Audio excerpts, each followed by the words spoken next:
नमस्कार, आप देख रहे हैं लाइव इंडिया हर पल। मैं हूं आपके साथ रेखा मिश्रा। झारखंड की नौकरियों में बाहरियों का दबदबा साफ तौर पे नजर आ रहा है, जिसको लेकर के झारखंड में एक बार फिर से छात्रों का आक्रोश जो है वो देखने को मिल रहा है।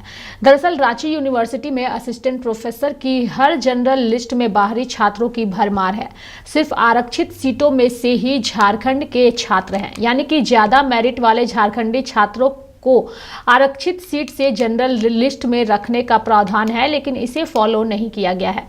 रांची यूनिवर्सिटी की अगर हम बात करें तो वहां सहायक प्रोफेसर की नियुक्ति के लिए 33 में से सिर्फ एक झारखंडी का चयन हुआ है।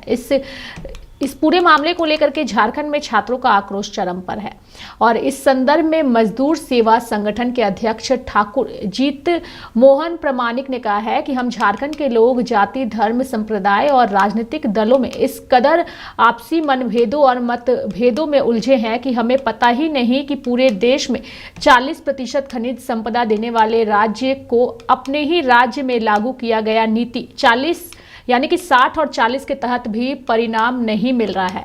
यह रिजल्ट हमें भविष्य दिखा रहा है कि हमारा आने वाली पीढ़ी की क्या दुर्दशा होगी। संगठन सदस्यगण शिक्षक मदन मोहन, प्रफुल्ल गोराई, शिवम जायसवाल, फौजी धर्मेंद्र प्रसाद व कोर कमेटी सदस्यों ने वर्तमान परिस्थितियों का आलोचना करते हुए झारखंड के सभी राजनीतिक दलों को एकजुट होकर झारखंडियों के दशा और दिशा को स्थायी समाधान हेतु अनुरोध किया है। चूंकि ये मामला अब झारखंड में तेजी से जो है वो बढ़ रहा है और अब इसको लेकर के आंदोलन भी शुरू हो चुका है, यानी कि छात्रों को एकजुट करने की कोशिश हो रही है। असिस्टेंट प्रोफेसर की जो नियुक्तियां हुई है रांची यूनिवर्सिटी में, उन नियुक्तियों में 33 में से 32 बाहरियों को नौकरी मिली है और उन 32 में से एक व्यक्ति ऐसा भी है जो कि तमिलनाडु का रहने वाला है और तमिलनाडु के उस व्यक्ति को भी झारखंड के में रांची यूनिवर्सिटी में असिस्टेंट प्रोफेसर की नियुक्ति पत्र दे दी गई है।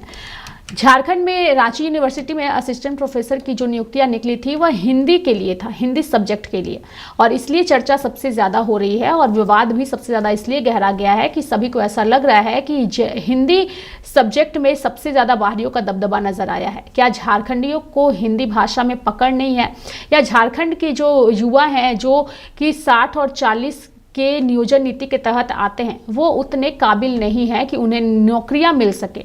अब इन 33 में से 32 जो नियुक्तियां बाहरियों को दी गई है, अब यह मामला काफ़ी ज़्यादा तुल पकड़ता नजर आ रहा है। लेकिन हम अभी अपनी इस रिपोर्ट में दर्शकों को विस्तार पूर्वक बताएंगे कि आखिर 60-40 का ये जो नियोजन नीति है ये क्या है और इसका पूरा रूल रेगुलेशन क्या है।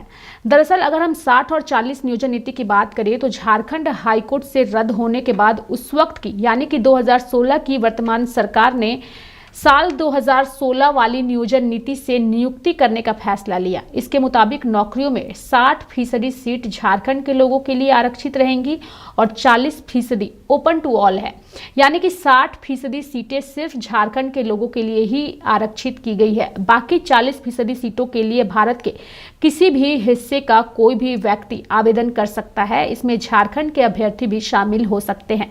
लेकिन ये जो नियोजन नीति है, ये नियोजन नीति के जो नियम और कानून है वो असिस्टेंट प्रोफेसर की जो नियुक्तियां हुई है रांची यूनिवर्सिटी में उस पर नजर नहीं आया।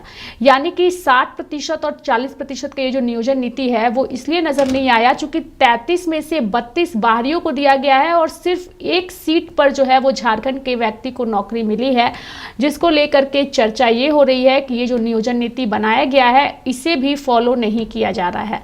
अगर इस नियोजन नीति के आधार पर भी नियुक्तियां मिलती तो 60% हक नौकरियों पर झारखंडियों का होता और 40% बाहरियों का होता, लेकिन यहाँ पे 60 और 40 एकदम ही नजर नहीं आया है और यही वजह है कि यह मामला बेहद ही झारखंड में गरमा चुका है। अब इस मामले को लेकर के जो छात्र संगठन है वो तो एकजुटता दिखा ही रहे हैं और साथ ही अब जेएलकेएम नेता जयराम महतो की तरफ उम्मीद भरी निगाहों से देख रहे हैं। यानी कि जिस वक्त भाजपा की सरकार ने 60-40 के नियोजन के तहत नौकरियां देने की घोषणा की थी और उसी के आधार पर ये पूरी प्रक्रिया को उन्होंने बहाल किया था, तभी जेएलकेएम के नेताओं की ओर से इसका विरोध किया गया था और कहा गया था कि 60-40 नाय चलतो। उन्होंने कहा था कि 60-40 क्यों चलतो, 60 और 40 इसलिए नाय चलतो क्योंकि झारखंड की सभी जो सीटें हैं उस पर सिर्फ और सिर्फ झारखंडियों का ही हक है। झारखंडियों का हक है और पहला हक उन्हीं का है। अगर इसका विरोध नहीं होगा तो आने वाले दिनों में झारखंड का भविष्य सुनिश्चित नहीं होगा। लेकिन अब ये मामला इसलिए तूल पकड़ लिया है क्योंकि रांची यूनिवर्सिटी में जब असिस्टेंट प्रोफेसर की हर जनरल सीट में बाहरी छात्रों की भरमार नजर आई तो सभी जो है इस मामले को लेकर के आक्रोशित नजर आए। और यही वजह है कि मजदूर सेवा संगठन के अध्यक्ष ठाकुर जीत मोहन प्रमाणिक ने भी इसको लेकर के जो है वो आंदोलन करने की चेतावनी भी उन्होंने दे डाली है और कहा है कि हर एक राजनीतिक दल जो है वो अब अपनी एकजुटता दिखाएं।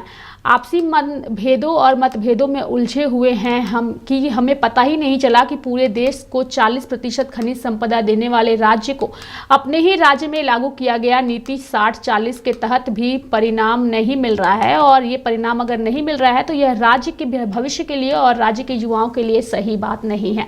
अब यह मामला जयराम महतो की पार्टी जेएलकेएम से छात्रों की उम्मीद है कि अभी जो बजट सत्र फरवरी में शुरू होने वाला है, झारखंड विधानसभा का बजट सत्र, उस बजट सत्र में जयराम महतो इस मुद्दे को भी उठाएं। उनकी पार्टी के नेताओं से संपर्क साधा जा रहा है और उनसे अपील की जा रही है कि अब युवाओं का जो एकमात्र विश्वास का नजरिया है वो सिर्फ और सिर्फ जयराम महतो पर है। तो जयराम महतो इस मामले को उठाएं और कई नेताओं ने जो है इसको लेकर के आवाज भी उठाई है, यानी कि जेएलकेएम के नेताओं ने। अब देखने वाली बात होगी कि आने वाले बजट सत्र में क्या जयराम महतो ये जो नियोजन नीति है 60-40 का, इसके तहत जो नतीजे नजर नहीं आए हैं असिस्टेंट प्रोफेसर की नियुक्ति में, क्या यह मुद्दा सदन के अंदर उठाते हैं या नहीं। मेरे साथ फिलहाल अभी के लिए इस खबर में इतना ही। आप देखते रहिए लाइव इंडिया हर पल। नमस्कार।